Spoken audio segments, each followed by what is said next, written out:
Welcome back to the next scouting series of the 2019 NFL Draft. We're looking at wide receivers today. So we're going to do my top 5 wide receivers. Number 1, unsurprisingly, got DK Metcalf out of Ole Miss. Guy is only a redshirt sophomore. Very, very young, but what an athlete that he is. 6'3", 228, 34.78 inch arms. He ran a 4.33 40 at the combine. That's a crazy, crazy speed stat line for a wide receiver his size. Athletic freak. He's a mismatch for any defender in the NFL one-on-one, and he can win deep. He has the physical tools to secure the catch in traffic and demands double coverage and safety help on every play that you don't want to give up a touchdown. Day 1 starter on the perimeter, and he's gonna do big things and big plays for your team. Now, he didn't run the full route tree in college, which I don't think he's gonna do in the NFL either. His cuts and his fakes aren't as clean and as quick as they could be, and so he kind of struggles in gaining separation sometimes on those underneath patterns. He doesn't have the best hands either. He needs to lower his drop rate a little bit. I believe it has a lot to do with focus and concentration for him as well. If you can get that under control, I believe he's going to be an elite receiver in the NFL. My pro comparison for him is going to be Randy Moss at the high end, but I can also see someone like Calvin Johnson, Anquan Bolden. He's that sort of guy, very physical, and can very much big play potential with that Randy Moss speed too. I have a mid-first round grade on him, and I believe he's going to go in the early to mid-first, probably a top 15 pick. Next we have Marquise Brown out of Oklahoma. He's a junior, 5'9", 177, so quite the opposite of Metcalf in a lot of ways. He's very fast and explosive and can be a deep threat.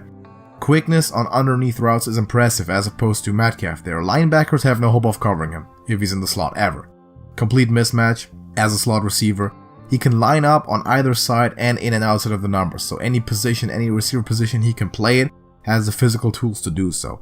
Great route runner, and he gets separation and transitions into the top end speed after the catch, so good ball carry as well.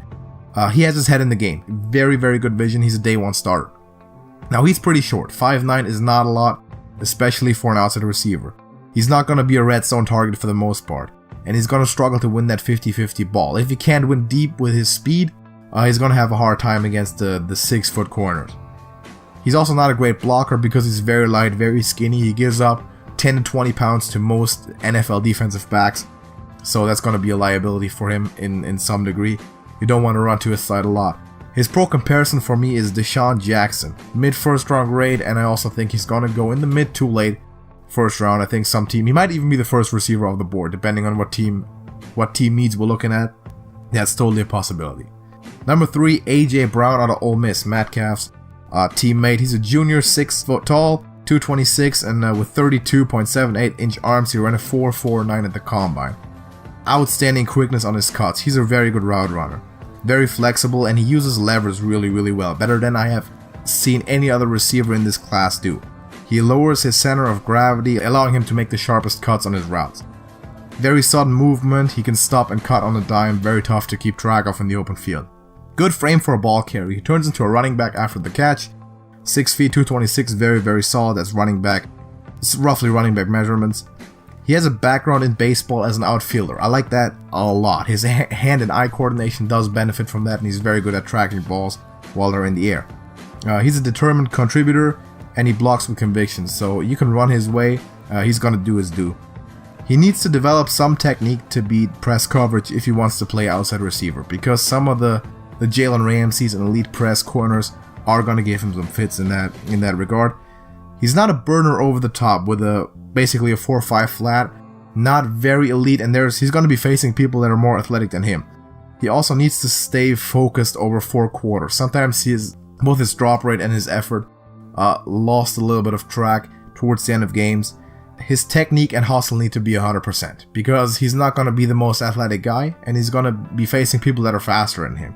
So he needs to make up for that with the skill set and play to his skills. My pro comparison for him is Kenny Britt. I think this fits very, very well. I have a second round grade on him, early second. Projection, I think he's going to go in the mid-second round, though he might be at the top of the first one if someone actually likes him to go up for that. Number 4, I have Ridley out of Georgia. He's a junior, 6'1", 199 with 32 and 5/8 inch arms, ran a 4.58 at the combine.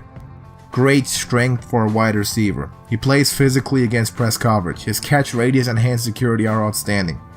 Coordinates his body in the air. Very good athlete in that regard. Locates the ball and he rarely has drops. Very good body control. He can get his feet down in bounds. He seems to have a kind of a sixth sense for those sideline catches. He can block very, very well. Not elite speed or quickness. The 4.58 is concerning. He won't be persistent deep threat in the NFL, and he won't see too much play outside on one-on-one on the deep routes. Ball carrying skills could use some improvement. He seems kind of scrawny in making that cut upfield after the catch. He doesn't run the cleanest routes either. His route tree is going to be limited, and it's gonna keep being that way because he takes too much time on those quick comebacks or the double moves, the stick and nods, to really gain the separation that he needs to. A little bit of a concern too. He was arrested over some weed in 2017, so let's hope that will never be a concern to him. But to me, I always take a look at that, and it factors into my evaluation of a guy. No reason to believe that he's going to make more trouble, but it's definitely something that GMs will have to look at before picking that guy. And number 5, I have N'Keal Harry out of Arizona State. Also junior, 6'2", 228, 33-inch arms, and a 4.53. He uses his leverage very, very well, and he fights off press coverage with good handwork. He's a relentless blocker. He can push cornerbacks 20 yards downfield. He put up 27 reps on the bench press. That beats some defensive linemen. That's incredible for a wide receiver, incredible strength. He's patient in locating the ball.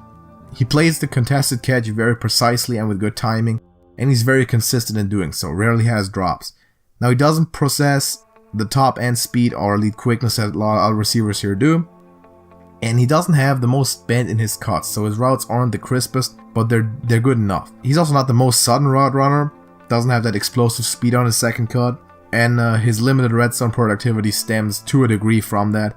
He rarely is going to be a big play threat over the top. He's not going to burn people deep, and he's not going to score 15 touchdowns in the season. Pro comparison for him is Josh Gordon, though that's a very optimistic comparison. But I think it fits his skill set somewhat well, and I have a mid-third round grade on him, and that's about where I'm predicting him to go as well. I think someone might grab him in the late second if they think he's worth it, but the wide receiver class, kind of like after the first 2 or 3, is very diverse. And I've seen lists where people basically only have Metcalf and Marquise Brown in their top 5, and then it's completely different people, and that's acceptable because the wide receiver class, I feel like after the top 2 really falls off to a degree. And it's also very, very diverse, so it very much depends on what teams are looking for that are drafting wide receivers high, potentially in the first round. So it's really tough to predict who's going to be going where. But that's my top 5 receivers. So thank you for watching. Let me know your opinion. What's your top 5 board? And hopefully before the draft happens in a couple of weeks, I'm gonna be having a mock draft done. Yeah, be hyped for that, and let us know who you think is gonna be the top one. The top pick. Is it going to be Kyler Murray or defensive lineman? And who's going to make the pick too? It's not clear at all if the Cardinals are going to trade it away or not. So yeah, thank you for watching. Please drop a like on the video and subscribe to Beyond Football, and I'll see you in the next one.